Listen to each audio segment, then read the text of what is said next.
Hello everyone, welcome back to learn with Mansi.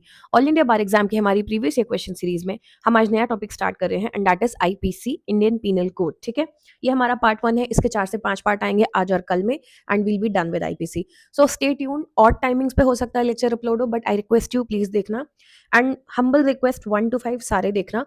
We start with 2014 and we go to 2024। ठीक है, तो जो आप पहला लेक्चर जैसे देखोगे उसमें मोस्टली 14, 15, 16 इन ईयर्स के क्वेश्चन होंगे, बट अगर आप एंड के लेक्चर्स मिस कर दोगे तो you will B missing out on the latest questions जो 24, 23, 22, 21 इनके हैं, जो कि थोड़े ज्यादा रेलिवेंट होते हैं क्योंकि वो लेटेस्ट पैटर्न को रिफ्लेक्ट करते हैं कि एग्जाम में करेंटली क्या पूछा जा रहा है।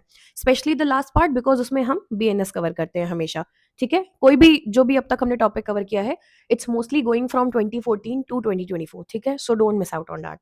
ओके, इसके अलावा आप टेलीग्राम चैनल जरूर ज्वाइन कर लेना once we are done with IPC. जितने भी पीवाईक्यूज हमने किए हैं उनकी पूरी पीडीएफ वहां पे अपलोड हो जाएगी। जो टॉपिक्स हम ऑलरेडी कर चुके हैं, 7-8 सब्जेक्ट्स हम ऑलरेडी कवर कर चुके हैं अपने इस चैनल पे, उसको वहां पे ऑलरेडी अपलोड कर दिया है। और उन लेक्चर्स को भी नहीं देखा है तो प्लीज देख लो। 10-12 दिन बचे हैं एग्जाम में। It's enough time. If you go through these you will be good enough to pass the exam, trust me on that. And you can also connect with us on our Instagram to stay connected. Time नहीं waste करते, आगे बढ़ते हैं। पहला question देखते हैं। Putting or attempting to put a person in fear of death or grievous hurt in order to commit extortion is dealt under. Extortion यानी किसी से कुछ वसूलना। ठीक है, तो किसी को या तो ऐसा करना या अटेम्प्ट करना। To put a person in fear of death, मौत का डर। ठीक है, या फिर ग्रीवियस हर्ट, बहुत सीरियस हर्ट करने का डर। ठीक है, किसी को उस डर में डालना या अटेम्प्ट करना। क्यों? In order to commit extortion. ये किस सेक्शन में बात की गई है? ऑप्शंस हैं सेक्शन 385, 386, 387 या 388। अब ये डायरेक्ट क्वेश्चन है, देखो आप बेयर एक्ट में जाओ, ये 4 सेक्शंस को चेक करो और ध्यान से पढ़ो। ठीक है, इसका आंसर है 387। इंडेक्स से ही ये सॉल्व हो जाएगा। Now I do want two point this out. चीजें ध्यान से पढ़ना क्योंकि ये जो बाकी सेक्शंस भी है ना, रिलेटेड टॉपिक पे ही बात करते हैं, बट प्रॉपर पढ़ना। फियर ऑफ डेथ और grievous hurt to commit extortion, जिसमें ये पूरी बात लिखी हो। ठीक है, सिर्फ फियर ऑफ डेथ लिखा है या घुमा के लिखा हुआ है उसमें मत फंसना। ये एज इट इज पूरा एक सेक्शन में लिखा है and that is section 387। Okay, next question. F invited C to have a fix of his heroin. Heroin is a drug, okay? Each filled his own syringe and injected each other several times one night.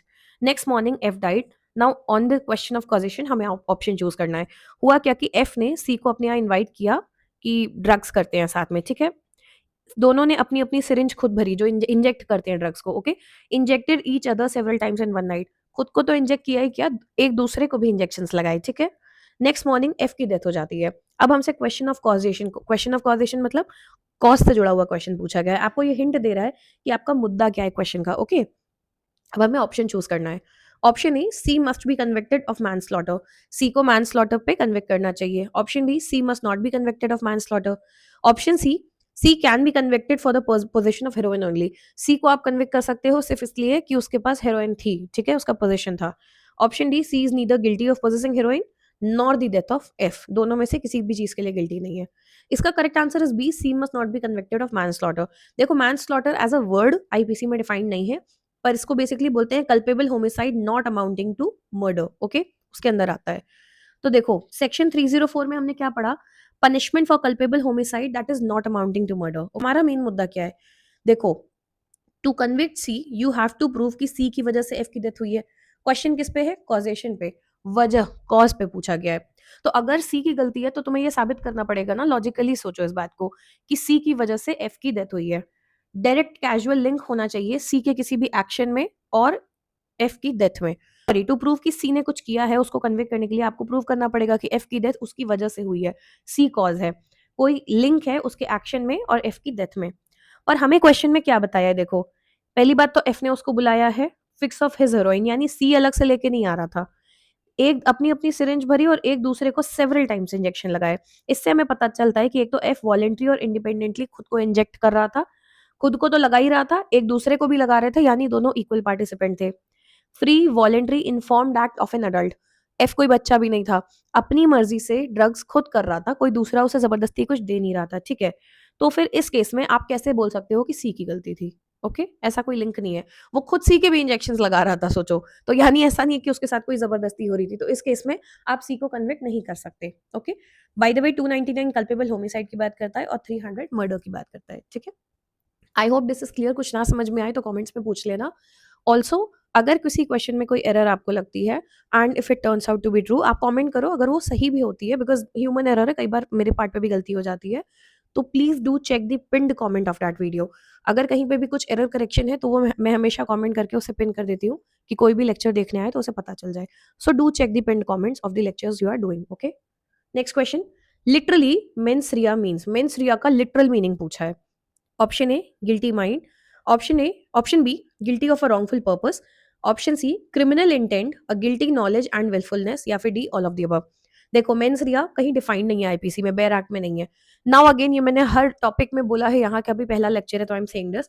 आप जब भी questions देखोगे 2014 से 24 की तरफ बढ़ते हुए, 14 15 16 इनमें आपको ऐसे क्वेश्चन ज्यादा मिलेंगे जो थ्योरी बेस्ड ज्यादा है।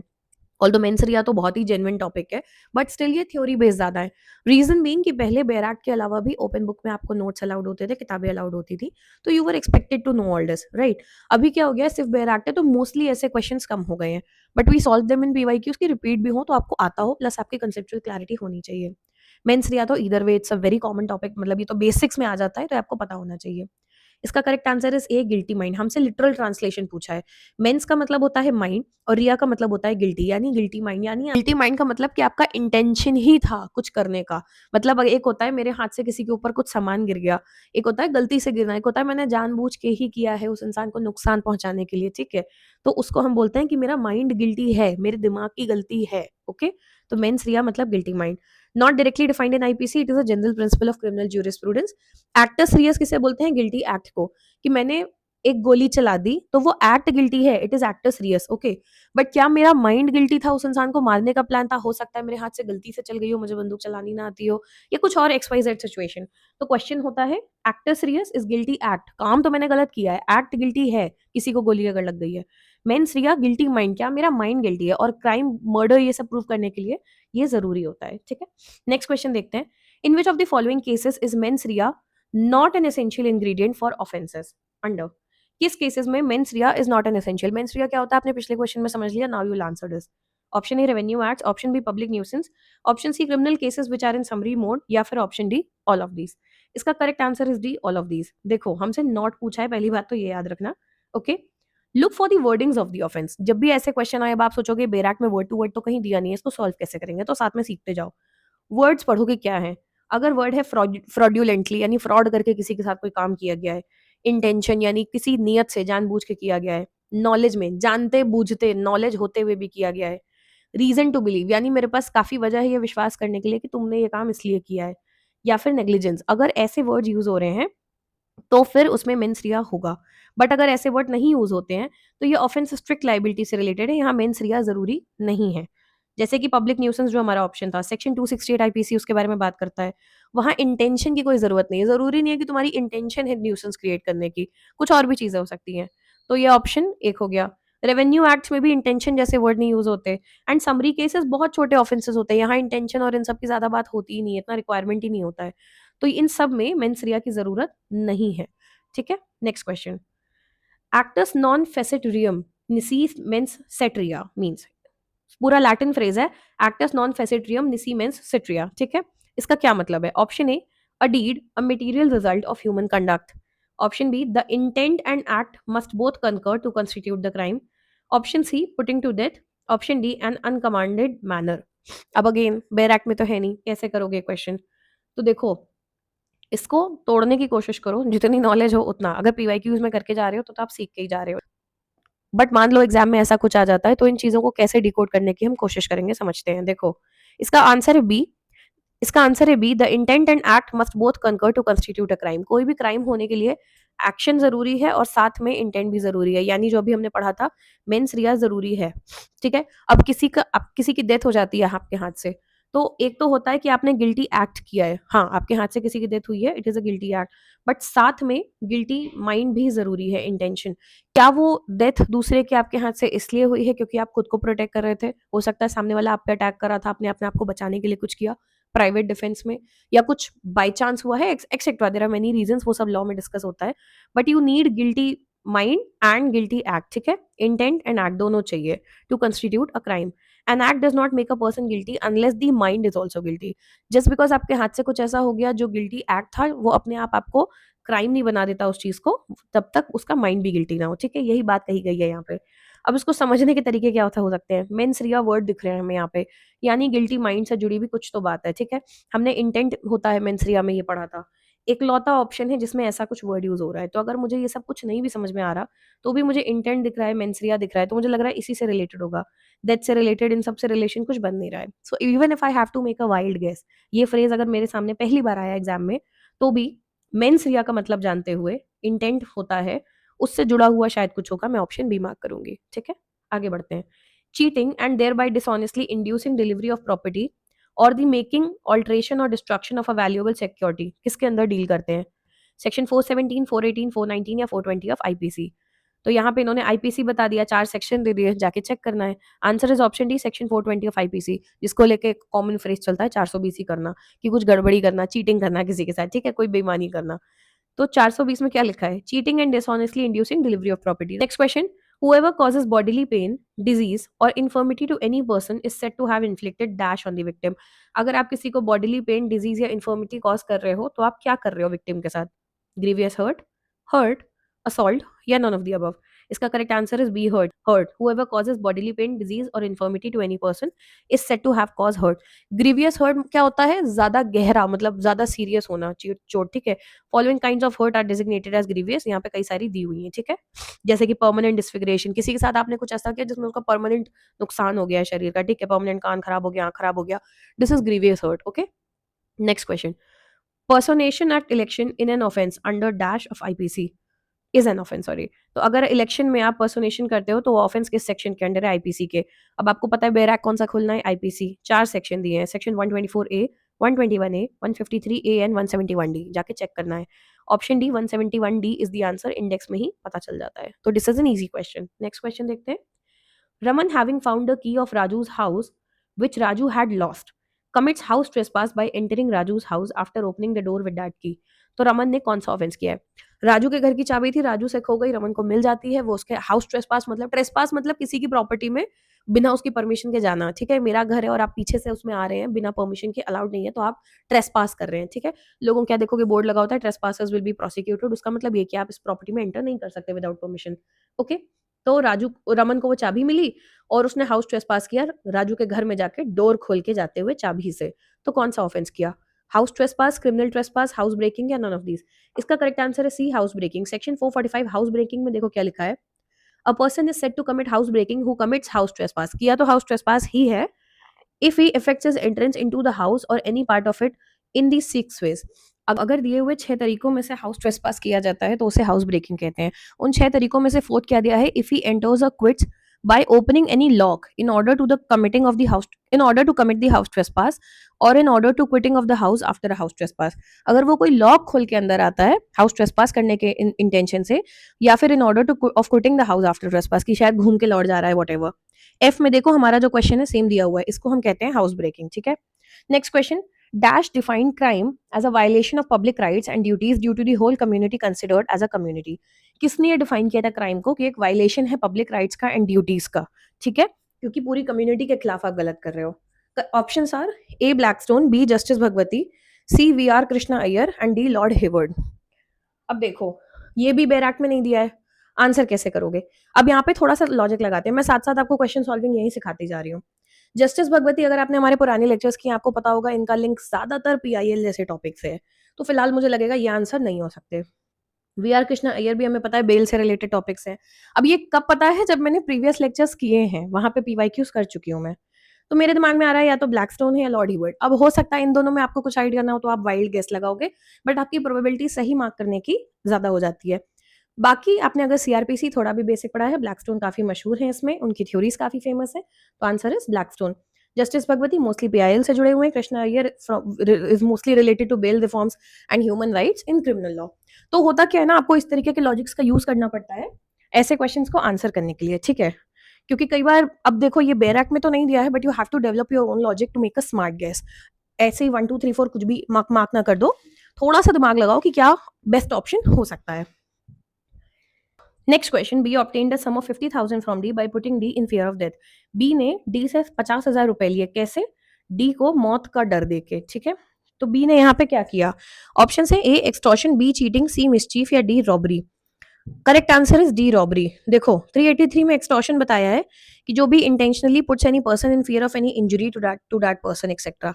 ओके, ये तो एक्सटॉर्शन हो गया, इंजरी का डर है यहाँ पे। रॉबरी एंड डकैती के अंदर जाके जब देखोगे तो 390 रॉबरी में लिखा है। रॉबरी में या तो थेफ्ट हो सकता है या एक्सटॉर्शन हो सकता है। ओके, जब थेफ्ट रॉबरी है वो यहाँ दिया है, हम पढ़ते हैं ये वाला। Extortion is robbery if the offender, at the time of committing the extortion, in the presence of the person put in fear, and commits extortion by putting that person in fear of instant death. सिर्फ extortion है अगर injury का डर दे रहा है, but extortion robbery बन जाती है जब डेथ का डर दे रहा हो, ठीक है। और of instant hurt or instant wrongful restraint to that person or to some other person, and by so putting in fear induces the person put in fear कि वो डिलीवर करे उस चीज को। तो अगर आप किसी को डेथ का फियर दे रहे हो, instant hurt, instant wrongful restraint का फियर दे रहे हो, तो वो एक्सटॉर्शन रॉबरी बन जाती है। ओके, तो हमारा answer is D robbery. Next question देखते हैं। Section 82 IPC is an illustration for. Option A presumption of fact, presumption of law, presumption of fact and law, या फिर none of the above. Presumption of fact और presumption of law होता क्या, ये समझ लो। Presumption मतलब कुछ भी अज्यूम कर लेना, तो अगर हम कोई फैक्ट अज्यूम करके चल रहे हैं उसे हम बोलेंगे प्रिजम्पशन ऑफ फैक्ट, और अगर लॉ कुछ अज्यूम करके चल रहा है तो उसे प्रिजम्पशन ऑफ लॉ बोलेंगे। इसका करेक्ट आंसर है ए प्रिजम्पशन ऑफ फैक्ट।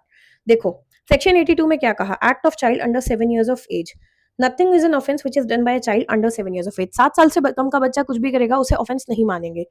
ये एक फैक्ट है, लॉ नहीं है, ये एक फैक्ट है, ठीक है। क्यों फैक्ट है? हम मान के चल रहे हैं कि 7 साल से कम के बच्चे की मेंटल कैपेसिटी नहीं होती कि वो मेंस या गिल्टी माइंड डेवलप कर सके, ठीक है। तो ये एक फैक्ट का अजम्पशन है कि 7 साल का कम का बच्चा कर ही नहीं सकता। This is a fact assumption, तो this is presumption of fact. Presumption of law क्या होता है? Something which is automatically assume by the law. जैसे हमने एविडेंस में पढ़ा था कि शादी डिसॉल्व होने के सर्टेन टाइम पीरियड के अंदर अंदर अगर एक बच्चा पैदा होता है तो इररेस्पेक्टिव, बिना सबूत दिए हम ये मान के चलेंगे कि वो बच्चा लेजिटिमेट है और उस पेरेंट का ही है, ठीक है। तो वहां आपको हम लॉ प्रिज्यूम कर रहे हैं, लॉ अपने से ये बात मान के चल रहा है। ओके, तो ये ध्यान रखना ऐसे क्वेश्चंस में। फैक्ट में क्या आएगा? एज हो गई, कैपेसिटी हो गई, कोई अंडरस्टैंडिंग हो गई, ये सब फैक्ट के प्रिजम्पशन है। और लॉ में कोई लीगल रूल है या कोई लीगल कॉन्सिक्वेंस है, उसको हम प्रिजम्पशन ऑफ लॉ बोलेंगे। सेक्शन 82 इस केस में एक फैक्ट के बारे में बात करता है, लॉ के बारे में नहीं, इसलिए this is presumption of fact. I hope this is clear. Next question, if a court lower to the sessions court tries a murder case, that court is called as. अगर सीआरपीसी के lectures किए हैं तो आप पहले ये बताओ, क्या सेशंस कोर्ट से नीचे के किसी भी कोर्ट को अलाउड है मर्डर केस ट्राई करना? नहीं, तो फिर किस किस को अलाउड है, जल्दी से कमेंट्स में बताओ, ठीक है। तो अगर कोई court which is lower two sessions court वो मर्डर का केस ट्राई करता है तो उसे क्या कहते हैं? Option A coram sub judice, option B coram non judice, option C coram non sub judice, या फिर option D coram judicis. Again ये वर्ड्स लैटिन में है, आपको नहीं पता, अब सोचते हैं। इसका करेक्ट आंसर है B coram non judice. Coram मतलब होता है इन प्रेजेंस ऑफ, नॉन मतलब नॉट, सब मतलब अंडर या बिफोर, एंड जुडिस मतलब जज। जुडिस मतलब जज तो समझ में आ रहा है सुन के, ठीक है। Coram non judice, in presence of person who is not a जज। नॉट अ जज मतलब जिसका ज्यूरिसडिक्शन नहीं है। तो ये हमने सीआरपीसी में पढ़ा था कि सेशन से नीचे वालों को ज्यूरिसडिक्शन नहीं है कि वो मर्डर का केस ट्राई कर सकें, ठीक है। तो फिर उस केस में अगर एक केस ऐसे कोर्ट में चलेगा जो सेशन से नीचे के, तो वो क्या होगा, वहां उनका ज्यूरिसडिक्शन ही नहीं है। अब सोचो कि आंसर कैसे गेस करना है। अगर आपको ये फैक्ट पता है कि सेशंस के नीचे के कोर्ट्स को अलाउड नहीं है, तो नॉन पढ़ के लगेगा कि कुछ नॉट रिल से ही रिलेटेड है, ठीक है, कि नहीं इनके सामने तो अलाउड ही नहीं है। ओके, तो आप इन दो ऑप्शंस को एलिमिनेट करोगे और कम से कम इन दो पे पहुंच जाओगे, आपकी चांसेस सही आंसर मार्क करने की बढ़ जाती है। इसे हम कहते हैं स्मार्ट गेस करना। ओके, कि कुछ ना आता हो तो भी कुछ तो स्मार्टली सोच पाओगे। अब कोरम तो दोनों में ही दिया है, ज्यूडिस एंड सबज्यूडिस का फर्क है, तो हमारा आंसर है यहाँ पे ज्यूडिस, यानी कि इनके ज्यूरिसडिक्शन में नहीं आता है। अब ये ऑब्वियसली थोड़ा पता होगा तो कर पाओगे, ठीक है। Answer is B. I hope this is helping, ये जो एक्सप्लेनेशन है on how to solve, because IPC में ऐसे क्वेश्चंस आते हैं कई बार। Next question is, A issued a warrant to a police officer to arrest P. एक एक वारंट इशू किया गया एक पुलिस ऑफिसर को कि आप जाके पी को अरेस्ट करो, but the officer arrest Q after the due inquiry believing Q to be P. Officer ने इंक्वायरी की और क्यू को अरेस्ट कर लिया ये सोच के कि क्यू ही पी है, यानी ऑफिसर ने बेसिकली इंसान को पहचानने में गलती कर दी, क्यू को अरेस्ट कर लिया पी समझ के। अब यहाँ पे option A, P is liable for criminal negligence, option B, P has committed no offence by virtue of section 76 IPC, option C, P has committed an offence of wrongful confinement या फिर D none of these. इसमें ना एक genuine question दिमाग में पहली बार पढ़ के जो आता है कि ये सब कुछ पी के कॉन्टेक्स्ट में पूछा है। पी तो वो है जिसको पुलिस वाला अरेस्ट करने जा रहा था, उसका क्या लेने देना इन चीजों से, उसको क्या है, वो तो बाहर मजे से अपना घूम रहा है। ये तो पुलिस वाले पे क्वेश्चन है ना कि क्या पुलिस वाले ने क्रिमिनल नेग्लिजेंस की है, यहाँ ऑफेंस किया है कि नहीं, की रॉन्गफुल कन्फाइनमेंट किया है, एक्सेट्रा।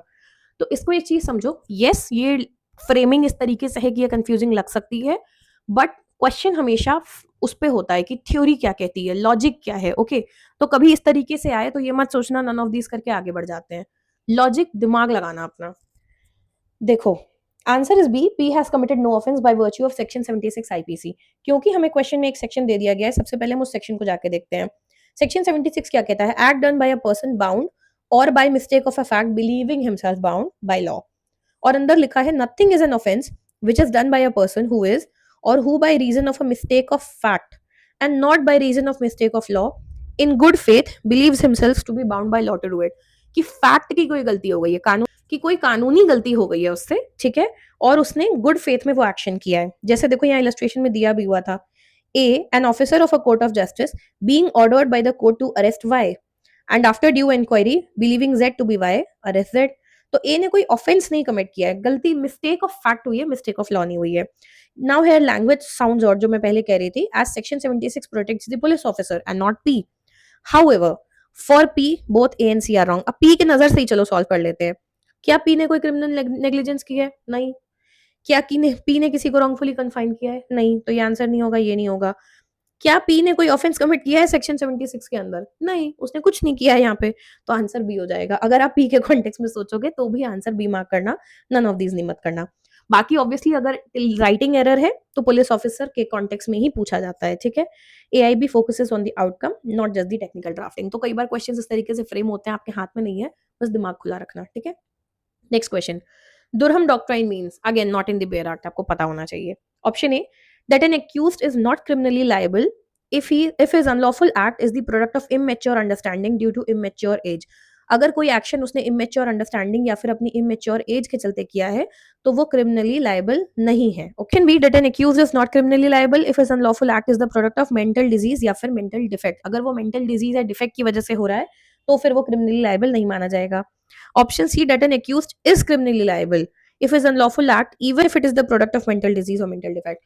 अगर मेंटल डिजीज या मेंटल डिफेक्ट का ही रिजल्ट है तब भी वो लायबल माना जाएगा या फिर नन ऑफ दीज। अब हमें दुरहम डॉक्ट्राइन कुछ नहीं पता क्या है, लेट्स अज्यूम हमें कुछ नॉलेज नहीं है, क्या मार्क करोगे, 1 2 3 4 करके कुछ भी मार्क करके बताओ, स्टेटमेंट्स को पढ़ो, ध्यान से सोचो। अब यहाँ पे अगर लॉ की नॉलेज ना हो या किताबी नॉलेज ना हो तो कॉमन सेंस लगाना चाहिए, जो समाज में काम करता है वो सोचना चाहिए आपको। देखो इमेच्योर एज या इमेच्योर अंडरस्टैंडिंग, क्या ये रीजन हो सकता है? इमेच्योरिटी की कोई उम्र नहीं होती है, 50 साल वाले भी बहुत इमेच्योर होते हैं, हमने अपने आसपास ऐसे बहुत से लोग देखे हैं जिंदगी में, ठीक है। तो क्या आप ये बोल सकते हो किसी को डिफेंड करते टाइम कि अरे मैम इमेच्योर है, थोड़ा समझदार कम है, क्या करें, मर्डर कर दिया, does that happen? No, right. तो फिर क्या इसलिए वो क्रिमिनली लायबल नहीं होगा? गलत बात है, ये लॉजिक ही नहीं बन रहा है। इसको भी देखो कि किसी को कोई मेंटल डिजीज है, कोई मेंटल डिफेक्ट है और उसके हाथ से कोई क्राइम हो जाए तो आप कहोगे नहीं नहीं, भले ये पागल है, भले इसको कोई मानसिक बीमारी है, फिर भी इसकी गलती है। It does not make sense. आपने लॉ में कई बार ये सुना है भाई कि किसी की कोई कंडीशन है उस हिसाब से चीजें चेंज होती हैं, डज नॉट मेक सेंस। इसको पढ़ो कि कोई एक्यूज्ड क्रिमिनली लायबल नहीं है अगर उसका अनलॉफुल एक्ट किसी मेंटल डिजीज या डिफेक्ट की वजह से हुआ है। This sounds logical to us कि किसी कोई अगर इंसान पागल है, मान लो कोई उसको ऐसी मानसिक बीमारी है, कुछ भी इस तरीके की तकलीफ है जिसकी वजह से वो कोई एक्शन लेता है जो एक अनलॉफुल एक्ट है, तो आप उसे क्रिमिनली लायबल नहीं होल्ड कर सकते, ठीक है। तो answer is B and that is the answer. इसको बोलते हैं प्रोडक्टिव, ये एक यूएस में डॉक्ट्रीन है। An accused is not criminally liable of his unlawful act if it is the product of mental disease or mental defect। अगर action किसी mental product, किसी मेंटल डिजीज या डिफेक्ट का प्रोडक्ट है तो वो लाइबल नहीं होगा। अगर क्वेश्चन में ऐसे वर्ड आते हैं प्रोडक्ट है, मेंटल डिजीज है, डिफेक्ट है, नॉट लाइबल, तो आप मान सकते हो वो दुरहम डॉक्ट्राइन से जुड़ा हुआ ऑप्शन है, ठीक है। Next question, P and Q agree to commit theft in R's house, but no theft is actually committed। तो P and Q किस चीज के लिए गिल्टी है? P and Q ने डिसाइड किया आर के घर में चोरी करते हैं, एग्री किया, ओके, बट चोरी की नहीं। तो फिर P and Q पे किस चीज का इल्जाम लगेगा? Option A abetment of conspiracy, option B abetment of instigation, option C no offence, option D criminal conspiracy. Abetment word का मतलब होता है उकसाना, जो जैसे हम हिंदी में कहते हैं कि दूसरे को चढ़ाना कि तुम ऐसा कर दो। क्या पी एंड क्यू एक दूसरे को यहाँ पे उकसा रहे हैं, चढ़ा रहे हैं? नहीं कि अरे आप ये काम कर दो, आप ये काम कर दो। नहीं, वो अग्री कर रहे हैं, यानी वो दोनों उसका हिस्सा है, तो अबेटमेंट तो हो ही नहीं सकता, ठीक है। क्रिमिनल कॉन्स्पिरेसी, कॉन्स्पिरेसी मतलब प्लानिंग करना, प्लॉटिंग करना बैठ के, ठीक है, कुछ क्रिमिनल कॉन्स्पिरेसी हो रही है, तो हाँ वो तो हो रही है, और उसमें जरूरी नहीं है एक्शन हो ही हो, एक्शन हो गया तो वो कांड हो गया सीधे कि चोरी हो गई, वो थेफ्ट बन गया। थेफ्ट बनने के लिए चोरी होना जरूरी है, उन्होंने चोरी तो नहीं की पर चोरी की प्लानिंग की है, कॉन्स्पिरेसी कर रहे थे, षड्यंत्र रच रहे थे बैठे, तो answer is D criminal conspiracy. This is how you answer अगर बेयर एक्ट नहीं आ रहा हो तो, बट लॉजिकली बेयर एक्ट हाथ में है, इस्तेमाल करो। सेक्शन 308 थेफ्ट की बात करता है, सिर्फ अग्रीमेंट काफी नहीं है।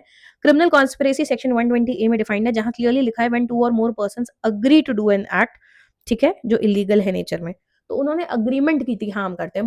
Next question, to establish section 34, option A, common intention must be proved but not overt act is required to be proved. Common intention prove करना जरूरी है, बट ओवर्ट एक्ट मतलब खुल के एक एक्ट होना, ठीक है, वो प्रूव करना जरूरी नहीं है। Option B, common intention and overt act दोनों रिक्वायर्ड है कि आप प्रूव करें। Option C, common intention need not be proved, only overt act requires to be proved, या फिर D, all of the above. तो सेक्शन 34 सबसे पहले जाके देखेंगे हम, ठीक है। Option A is the answer, common intention must be proved but not overt act is required to be proved, ठीक है। मेन बात है पार्टिसिपेशन की होती है यहाँ पे।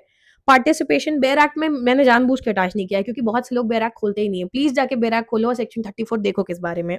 बेसिकली सेक्शन 34 कहता है कि अगर किसी काम में बहुत सारे लोग इन्वॉल्व हैं, उनकी एक कॉमन इंटेंशन थी उस एक्ट के पीछे, ठीक है, तो फिर उन सबको इंडिविजुअली भी ऐसे ही ट्राई किया जाएगा जैसे उन्होंने क्राइम किया है। तो क्या उसमें उनका एक्ट होना जरूरी है? नहीं, कॉमन इंटेंशन तो जरूरी है बट एक्ट जरूरी नहीं है। कोई उसमें सिर्फ प्रेजेंट है तो भी जिम्मेदार है। हो सकता है कोई जाके वो काम ना कर रहा हो पर प्लानिंग का पार्ट हो सकता है कोई असिस्ट कर रहा हो, तो आप किसी भी तरीके से उसमें इन्वॉल्व है, आपकी इंटेंशन वही है। बेसिकली जब एक क्राइम हुआ, कोई भी अटैक हुआ मान लो, तो किसी ने प्लानिंग की होगी अटैक की और किसी ने एक्चुअली जाके वो अटैक किया होगा, तो क्या प्लानिंग वाला जिम्मेदार नहीं है? है, कॉमन इंटेंशन है, पर क्या वो एक्शन करने गया था ग्राउंड लेवल पे? नहीं गया था। बट जब आप उस इंसान को ट्राई करोगे, वैसे ही ट्राई करोगे जैसे उसके खिलाफ केस चलेगा जो ग्राउंड लेवल पे जाके अटैक करने गया था।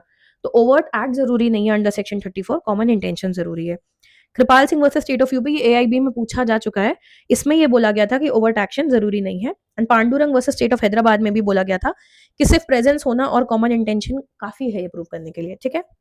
Next question, the various words used to denote mens rea under IPC are defined in the code. हम ये पहले कवर कर चुके हैं, I hope you know the answer. Option A, voluntary, dishonestly, fraudulently, reason to believe. Option B, corrupt and wantonly. Option C, malignantly and maliciously. Option D, rashly and negligently. ये मैंने आपको clearly समझाया था, option A is the answer, ठीक है। Mens rea मतलब guilty mind. देखो section 24 to 36 को पढ़ो, dishonestly, fraudulently, reason to believe, यहाँ पे वॉलेंटरली, ऐसे वर्ड्स आ रहे हैं तो मान के चलो मेंस रिया है, ठीक है। Next question, there is either theft और एक्सटॉर्शन, तो उसको क्या कहेंगे? ये अभी हमने क्वेश्चन डिस्कस किया था। Option A robbery, option B dacoity, option C criminal breach of trust, या फिर option D receiving stolen property. Correct answer is A robbery. Robbery या तो थेफ्ट हो सकती है या एक्सटॉर्शन हो सकती है, हमने एक्सटॉर्शन पे भी एक क्वेश्चन किया भी था, ठीक है। तो ये देखो बेरैक भी अटैच है, पढ़ लेना। We are done with part 1 here. इसके 4 पार्ट और आएंगे, आज और कल में ही सारे कवर हो जाएंगे। हो सकता है कोई लेट नाइट अपलोड हो सकता है कोई मॉर्निंग अपलोड हो, but I put it out as soon as possible because I want कि हम जल्दी से जल्दी इसे कवर करें। आईपीसी से 8 क्वेश्चंस आते हैं, रिटर्न रेशियो अच्छा है, बट आईपीसी का मुझे लगता है सबसे अच्छा पॉजिटिव पार्ट क्या है, इट लुक्स कॉम्प्लिकेटेड बट अगर आपको एक बार समझ आ गया ना तो इसके क्वेश्चन करना आसान हो जाता है। प्लस इसी केस में अगर आपको बैराक बिल्कुल भी ना समझ में आ रहा हो आईपीसी में, थोड़ा सा कॉमन सेंस लगा के बिना आप कई बार क्वेश्चंस कर लेते हो। This is when you don't understand at all कि इसमें क्या मार्क करना है। ओके, तो टेलीग्राम प्लीज जरूर ज्वाइन कर लेना। लेक्चर्स के पीडीएफ तो वहां अपलोड होते ही होते हैं, लेक्चर्स की अपडेट भी आपको मिल जाती है कि क्या अपलोड हो रहा है, कब हो रहा है। And do follow us on Instagram because there I do update कि कौन सा लेक्चर पोस्ट हो रहा है। So whether it's 12 at night और 5 इन द मॉर्निंग, आपको इमीडिएट पता चल जाएगा कि कोई लेक्चर आया है, ताकि आप उसे तुरंत के तुरंत देख सको। बाद के लिए छोड़ते जाओगे ना कि सारे एक साथ करूंगा तो देख के लगता है 2-3 घंटे बैठना पड़ेगा। हाथ के हाथ करते जाओगे ना तो बहुत जल्दी जल्दी आपके दिमाग में वो चीज सेट होती है। प्लस जितने क्वेश्चंस रिपीट होते हैं ना, अगर वो अगले पार्ट में फिर सामने आएंगे, वो ग्रेजुअली आपके दिमाग में बैठता जाएगा। फॉर एग्जाम्पल मेंस रिया हमने इसी लेक्चर में 3 बार डिस्कस किया, तो I am sure by the time वो क्वेश्चन तीसरी बार हमारे सामने आया, आपको ये बात याद ही हो गई है कि mens rea is equal to guilty mind. Okay, तो जब इस तरीके से करते हो ना तो आपके लिए धीमे धीमे ये दिमाग में बैठता जाता है, जितनी बार सुनोगे उतने अच्छे से बैठता जाएगा। So do join it, okay. और चैनल सब्सक्राइब नहीं किया है तो प्लीज सब्सक्राइब कर लो। Do like, share and comment. कोई भी डाउट हो कमेंट करना, I try to reply as soon as possible. Stay tuned, keep learning, bye bye.